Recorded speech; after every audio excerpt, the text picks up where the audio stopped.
our first discussion panel called Chasing Cybersecurity Compliance. Will NIS2 contribute to greater DNS security? We'll find out today. So I want to introduce Polina, Malaja, Policy Director of the Council of European National Top-Level Domain Registry CENTR. Please come on stage. She will be our moderator who will lead our discussion. Barbara Doresai, General Manager, welcome again. Tomas, I think you already have your own seat here, General Manager of the .LT Registry. And Helen, the Estonian Registries Lawyer and Registrar Coordinator. And of course, from our own Ministry of Defense, our great friend Edgars Kilkutsans, Head of National Cybersecurity Policy Coordination Section. Edgars, please welcome, and the floor is all yours. Thank you, Dana, and good morning, still morning from me as well. I'm very happy to be here, and thank you to .LV for this invitation and for allowing me to... 90 questions. Perfect, yeah. Perfect, thank you. Yes, for allowing me to moderate this very interesting panel discussion with our distinguished panelists today. So we'll have hopefully very interesting and lively discussion, since we have a national policymaker with us in the room, as well as some more operational technical experts and legal experts from CENTR registries. So it's also my pleasure to kick off the discussions on NIS2, and as you know, hopefully all of you know that this is the latest cybersecurity legislation that was finalized in the European Union, and now it's in the very interesting and exciting era of national transposition. So we will dive in on particular articles, and specifically with regards to cybersecurity risk management measures that NIS2 has put forward. And yeah, just to maybe to kick off the discussion first, a little reminder that why we're discussing NIS2 today is because it's EU legislation, and that recognizes the essentiality and criticality of the domain name system, and for the functioning of digital society. So with that short introduction, I would like to pose a first question to our panelists today, and I would like to start with Edgars first, as our national policymaker. So since DNS is recognized as critical for the functioning of digital society, in your opinion, does it accurately reflect the role of different DNS actors when addressing DNS security? So specifically with regards to DoD registries, DNS service providers, and maybe some others. Maybe you can shed a light on how Latvia is approaching this topic on national level. Yes, thank you, and good morning still to everyone.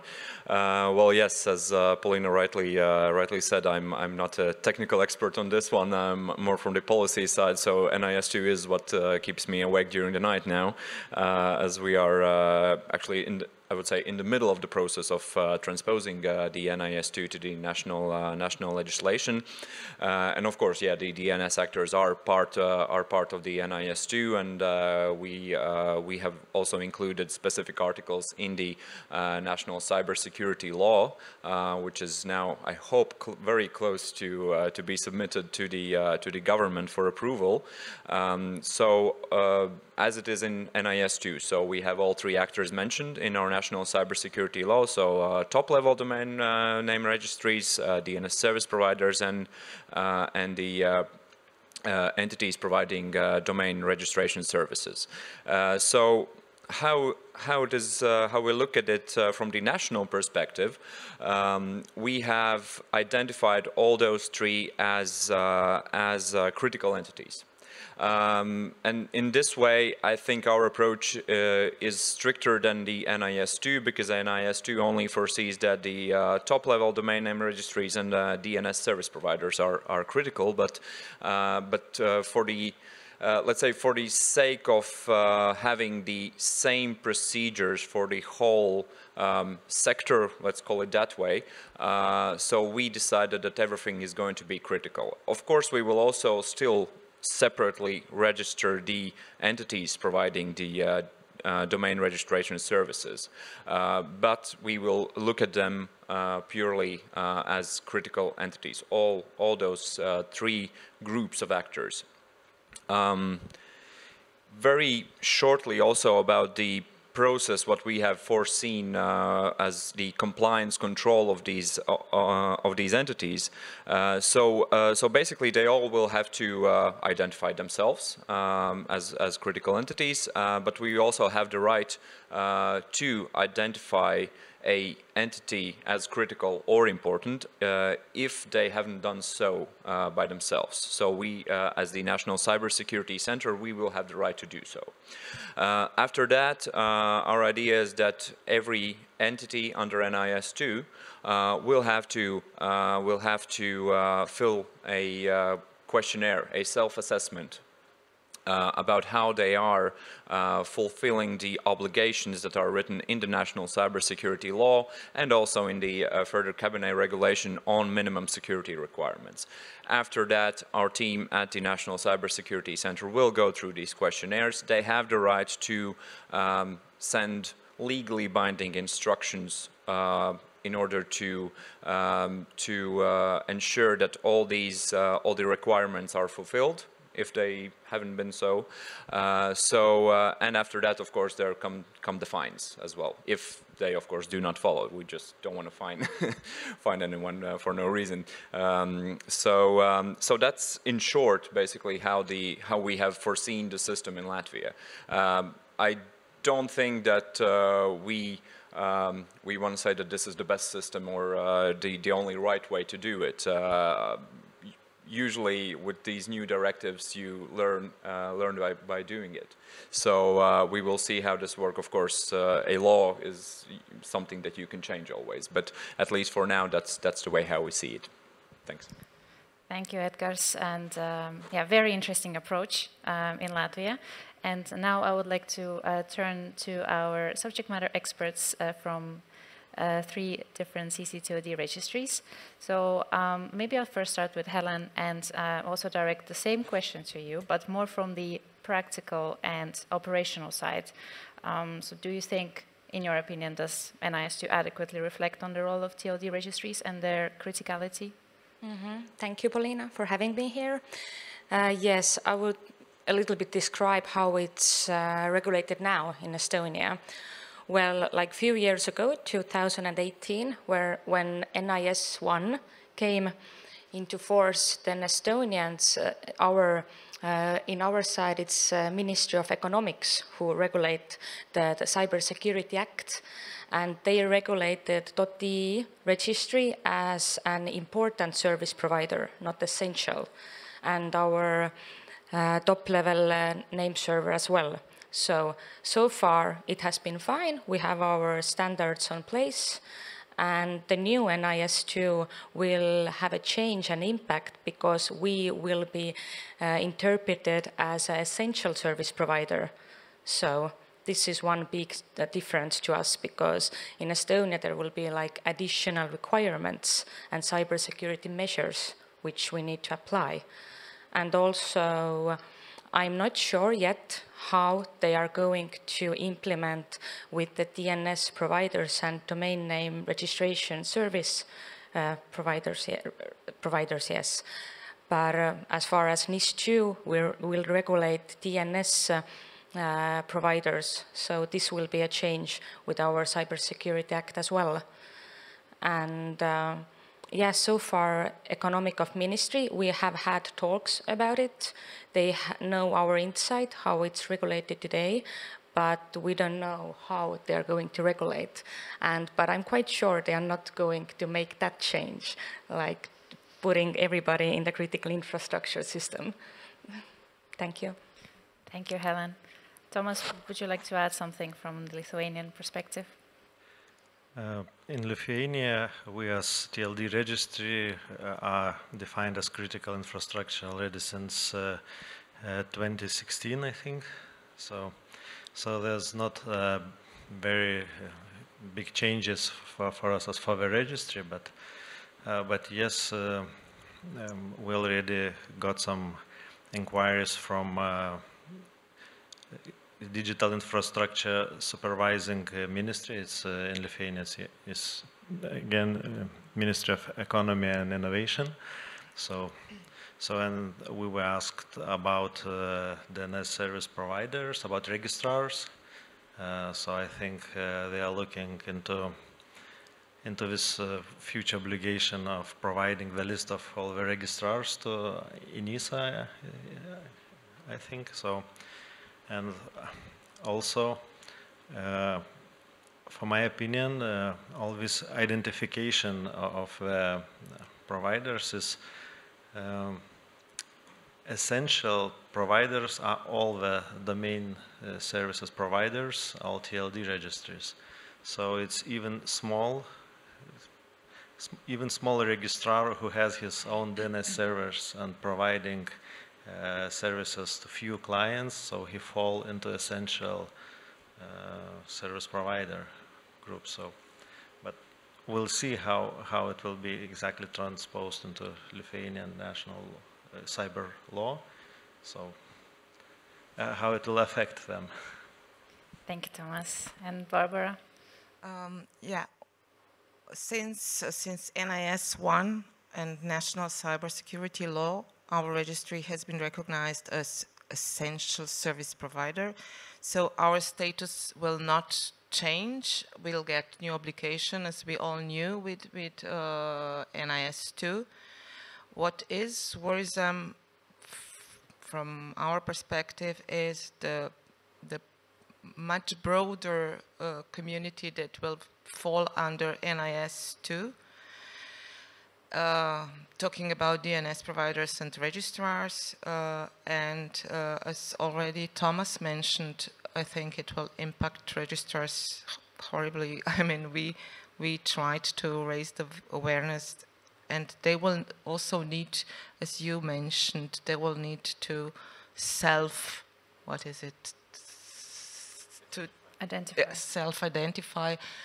And even though we really tried to contact them, to make sure that they know these are one-man bands.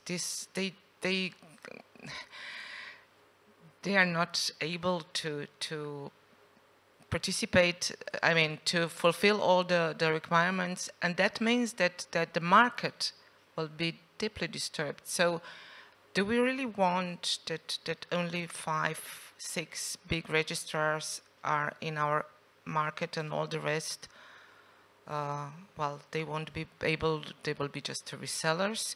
I think this will have some consequences that probably policymakers didn't think of. I will stop here now.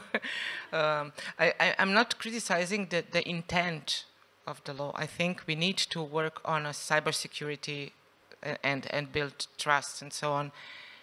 But the implementation is the key. Unfortunately, I can't say anything about the implementation in Slovenia.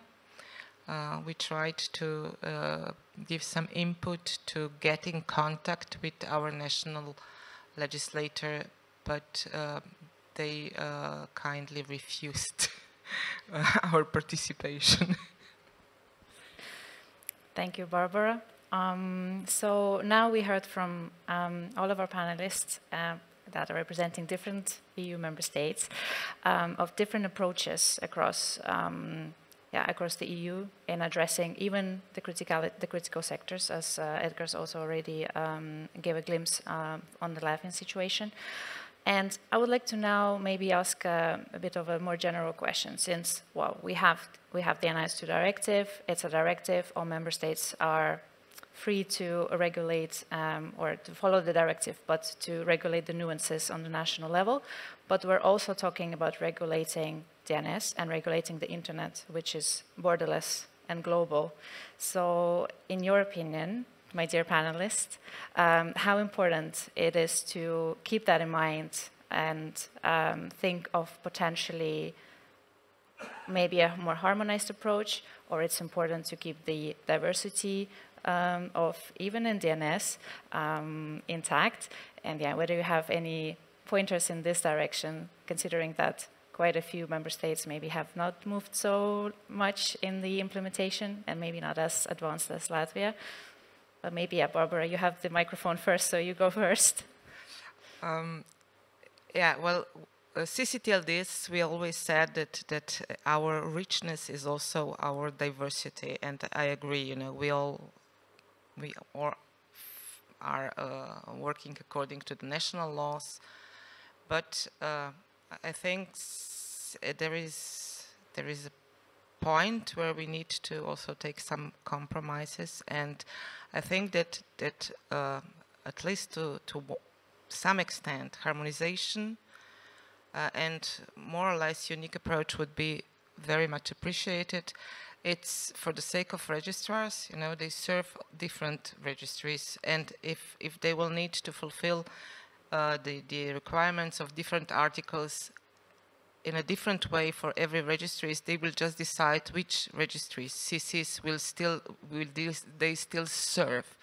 So I was saying before that smaller registry will go away, but then maybe we should think about bigger registrars that serve as small registries. And if our procedure will be, due to the national legislation, extremely complicated and will differ a lot from the requirements at other registries, they will say, oh, come on, this SI, this is a small domain name. We won't make business with you anymore. And that, again, will impact our registries.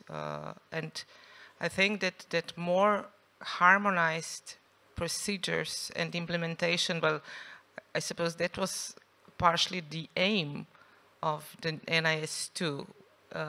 There was a lot of, research made how NIS1 was implemented, and the EU discovered that every single country, well, made completely different approach, and so they said, well, maybe it's time to do it more synchronized, and now we are again there. We have a coordination of NIS2 implementation coordination group to discuss how to do it in a more harmonized way. I think maybe we should give some input to this coordination group and to help them and to help us or our, well, business community and DNS ecosystem. Go ahead, Helen. Yeah, I agree with Barbara, but I would like to add here also that NIS2 is like all about making internet greater, you know, like it's like DLDs and DNS is a part of internet integrity, and they want to make like DNS more reliable, resilient, secure, and they want to benefit digital society and to have stable operations. And NIS2 also says that they, in the end, why they are regulating DNS and DLDs is about the end user. Like we make publicly available something and we want to make it better for the end user. But if I'm like listening that Latvia and Lithuania, we all kind of have, I see a bit different like understanding how the implementation will go. Some of us are going to have like we are part of critical infrastructure. Maybe some of us are not going that far, and there will be a fragmentation. So, and that's why I'm like asking, like, are we like really like benefiting the end user in the end? How it will impact when there won't be this harmonization that NIS2 want to have? Thank you, Helen. Edgars, do you want to? Yeah, first Edgars and then Tomas. I just want to add one maybe example about, let's say, one issue I see could arise with this directive. In this directive, it's said that domain name, registrant data must be verified, and it must be verified by the registry or by the registrar. So we need to find out in our models who will do this. And just imagine that every registry will make different decisions. So in one cases it will be left to registrars, in other cases to registry. And the same directive says that the registrant cannot be, how to say, over-verified. He must be verified only by one body, not by n registry, n registrar. So, and imagine the case where I'm the registrant, and I have two domain names, one in .ee, one in .lt, and maybe third in .lv, and it's different approaches. So how the registrar maybe will need to verify me because of .lv domain name, and maybe .ee registry will verify me as a registry because of a model. So it will be against the NIS idea to not over-verify. So I see the issues that could arise. So. Thank you, Tomas. Yep. Thanks. A few points from policy point of view. First of all, I just wanted to clarify that in our case in Latvia, critical entity according to the NIS2 does not mean that it is critical infrastructure. So there's also some distinction. So it can be a critical entity, but it does not necessarily mean that it is critical infrastructure from a national point of view. The other thing. You are talking a lot about different approaches in different member states, and I think that's of course the result of the fact that it is a directive and not a regulation. So of course that we always have to keep in mind that with a directive there will always be different national approaches. So that's just how it is, and I don't think it's possible that all 27 will have the directive implemented in the same way. That's just not possible.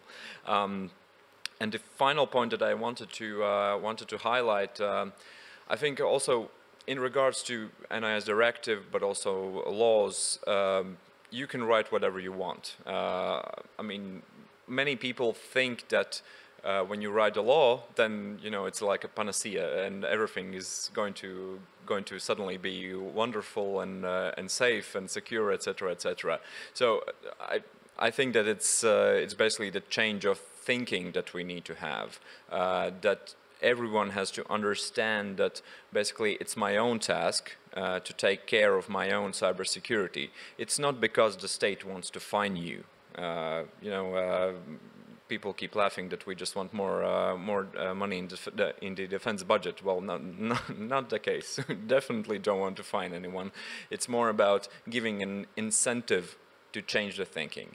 And my final point here is that, of course, you need to have awareness campaigns about the new regulations nationally in all sectors. There are many new sectors coming in with the NIS2, and of course we will have to inform all the time about the new things that are there in the legislation, and everyone has to clearly know the rules of the game. So I think, yeah, that's my point. Thanks. Thank you, Edgars, and keep that microphone, because I would also like to address one question we received via Menti that was addressed to you, and I think it will be quite interesting since we're still on the topic of implementation and differences and harmonizations. So, Edgars, to you, you received a question from an audience member, which reads as follows: to what extent are you collaborating with 3 players? So I assume this is the .lv, but also maybe potentially other TLD registries, as well as DNS service providers and entities providing domain name registration services, to ensure that the rules and regulations are informed, and that you get also input from these groups of critical entities. Yeah, well, good question, of course. Of course, with the .lv, we cooperate, and when we were writing the law, of course, we also consulted with .lv about the specific articles in our national cybersecurity law. When it comes to other DNS actors, so Ministry of Defense is not directly in touch with those. There, I think then more .lv is cooperating. We are very much in contact with .lv, but not really with the rest. Yeah. But just final thing, of course, when we will have the seminars, workshops, whatever, when we will start informing about the new legislation, then of course we will cooperate with all the actors. Thanks. Thank you. Go ahead, Barbara. Just a small comment. I think it's a great idea, and at least from the point of the National Registry, I highly appreciated your approach. Being in contact with CENTR.LV registry is a great thing because it helps you getting the law that it will work at the end. It will make sense, and this is a great practice. I can't say that it's the same in Slovenia, even though I have to admit we do cooperate with other ministries on implementation of different laws very successfully. Just here we got a little bit stuck, I don't know. But this is the great approach also because the registry is in contact, everyday contact with other players, so they will do partially some of your job of awareness raising. That's a good approach. Thank you, Barbara. And before we move on, I also have a question from the audience to Helen. And it's also on the consistency of approaches. So Helen, for you, we have a question. In your area of expertise, are you working with other Baltic countries to ensure consistency of an approach? And I assume that we're talking about NIS2 implementation. I mean, I would say that we collaborate, we exchange our ideas on the matter in the CENTR meetings. This is like the great place where all of the CENTR.LV registries and lawyers meet up and talk about like how it's going on. So I would ask, yes, as far as like it's possible. For us, it's always like how others do, like what's the best for the sector, you know, because our sector is not like with the territory of Estonia, it gets broader, so. Thank you, Helen. So we're moving on to a second, maybe a bit of a tricky question, but maybe not. So we're still talking about the minimum cybersecurity measures that NIS2 put forward. It updated the already existing article on the first NIS directive that also included similar but not equal, not the identical cybersecurity measures. So maybe I'll start first with Tomas, since .LT is already identified as operator of essential services and well, all CCTLDs need to comply with NIS directive. So from the practical perspective, will NIS2 bring any changes in cybersecurity measures for .LT? I think it will depend, of course, on how this NIS2 will be transponded into national law. Just reading the directive, you can see some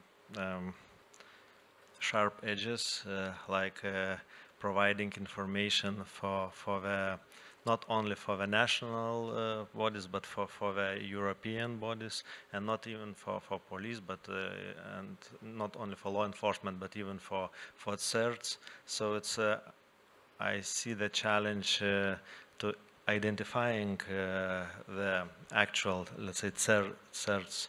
So because of private data, which could be provided, so we need to identify exactly, are they CERTs, official CERTs, not like group of people just said, okay, we're calling ourselves CERT, we will make investigation and please provide us data. So if the model will be how to say, to go through the local countries' gates, like let's say from the if all European or out of Europe bodies would refer to the, let's say, National Cybersecurity Center, and we will provide information to the National Cybersecurity Center, it will be okay. So it's for us.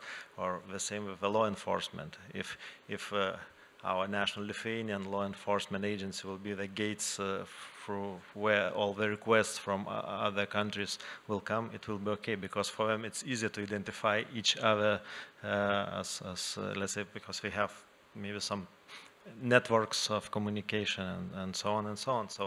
So there are things that we will see. Will they change something in our case or not? So if there will be local gateways providing information, I think then it's okay. So. Thank you, Tomas. Barbara, would you like to also reflect? Well, everything the same as Tomas said. In addition, well, we hope that our national legislator will stick with sufficiency of ISO certification, because if they invent some other scheme, that would mean another, well, audits, a lot of resources, and this would put a lot of burden on the registry. But in total, we hope, since we were compliant with NIS2, that not much will change for the registry, but as previously said, a lot will change for our registrars, and we hope that national security body will help them, not just find them. And we will, of course, we already had some meetings. We will try also to be present when at least draft of the national law will be presented, and to keep in mind not just our interests, but mainly of our registrars, because they will be highly impacted and they are not ready. Thank you, Barbara.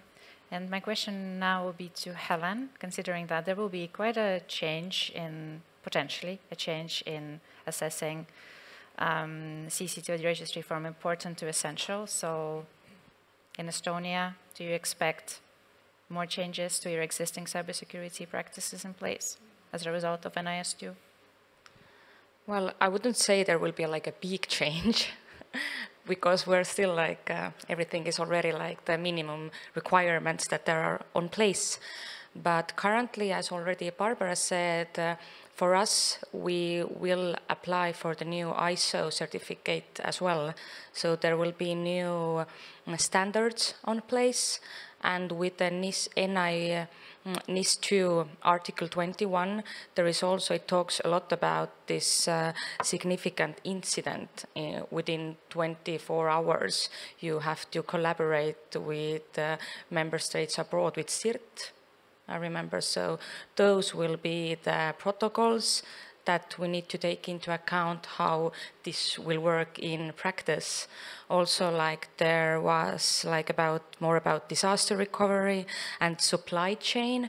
We need to analyze this security supply chain, because in our supply chain there are registrars. So we have to look again our contracts, because as a registry, of course, we need to comply with NIS2. So I hope we won't need to change much there, but still this is the analyzation we need to do. Thank you, Helen.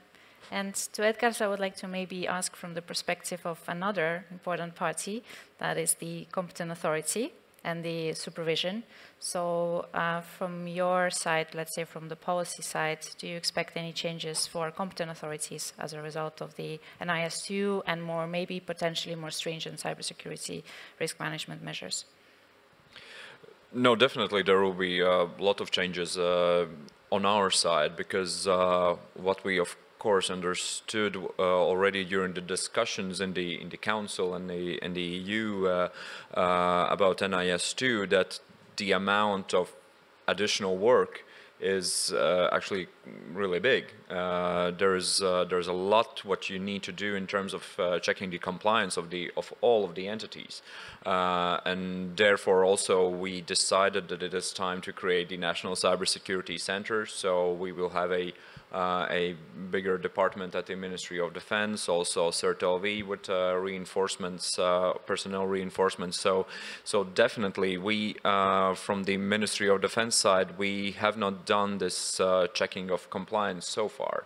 So this is going to be something new for us. We have to create a whole new structure. So definitely, and I don't think it's just going to be unicorns and rainbows. I think it's probably going to be pretty tough in the beginning because it's a completely new system for many, and there will be mistakes by all means. Not even dreaming about the idea that everything will just go very smoothly, but I think that's the part of the whole process. You just have to start with something, and the main thing is just not to be afraid to make mistakes and to improve the system slowly, and just to make it work better and better. Thank you. And before we move on to our final remarks, since we are unfortunately already approaching an end of our panel, maybe perhaps somebody from the audience would like to pose a question to our panelists on anything you've heard, or if there's any other pressing NIS2 related questions that you might want to ask, since we have some microphones in the room. Don't be shy. Refresh it. Refreshing.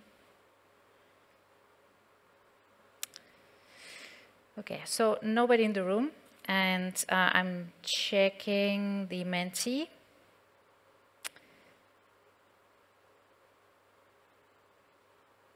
Okay, there are many very specific questions, but maybe I'll take one, since we have not too much time left. So we're talking about obviously the CCTOD perspective, and also the overall cross-border effect on registrars, but we also have more general and generic TOD registry operators that are also under scope. So do you see any differences in the challenges that are posed to these GTODs as opposed to CCTODs? Maybe that's a bit of a tricky question, but if anybody from the panel would like to address this, feel free.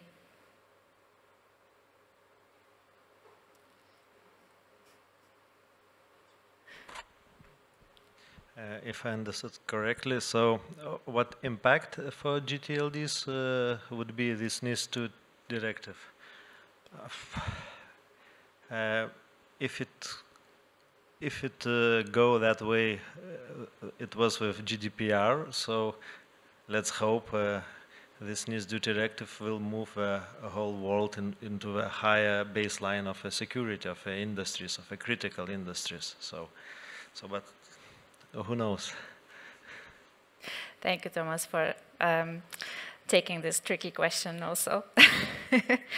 Well, we have another question on the Article 28, but I believe that it will be taken on by the following panel, so I will leave this question for the next panel.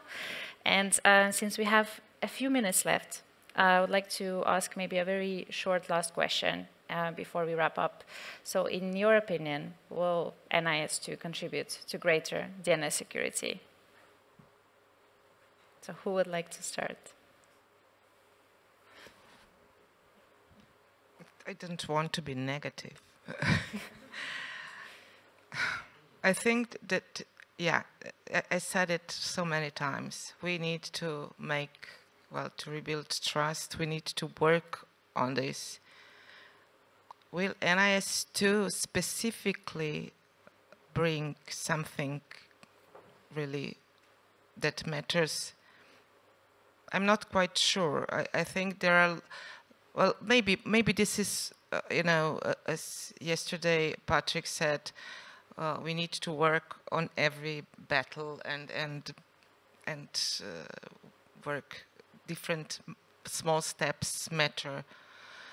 I'm afraid it will bring a lot of burden. It will influence the operation, not just us and national units, registrars.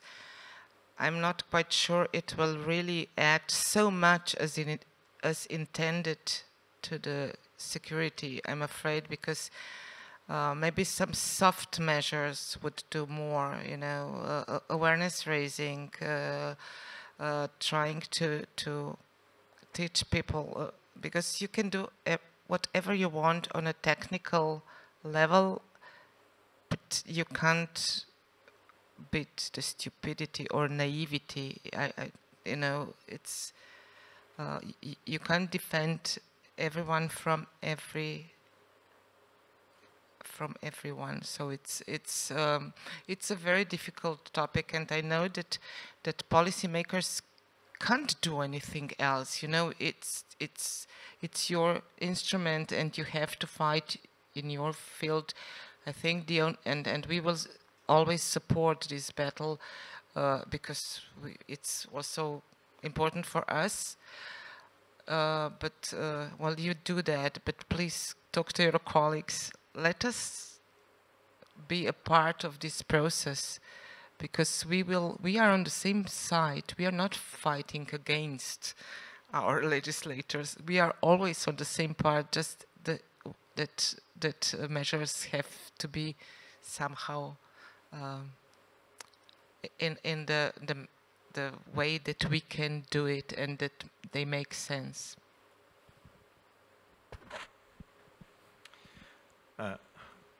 I maybe will say more from a global perspective. Yes, I believe that this will increase the level of security in cyberspace, and even just because I think next 2 years it will be hot topic all across the European Union. And it will help even for the companies that, for the governmental even or other public institutions that are not getting financing for the cybersecurity to get maybe these funds and to really to think and to increase the baseline of the cybersecurity. So I think from a global perspective, yeah, it's really a good thing.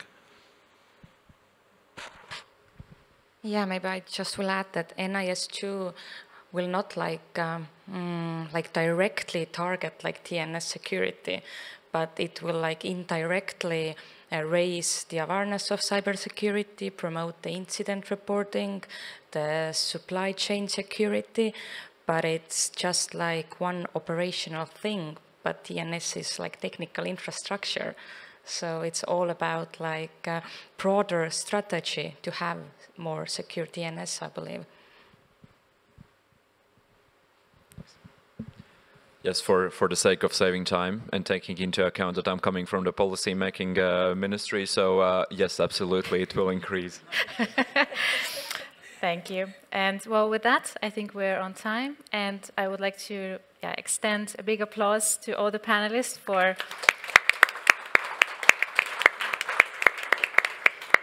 their expertise and sharing with us some of the insight. And with that, I would like to give it back to you, Dana. Thank you. Thank you so much.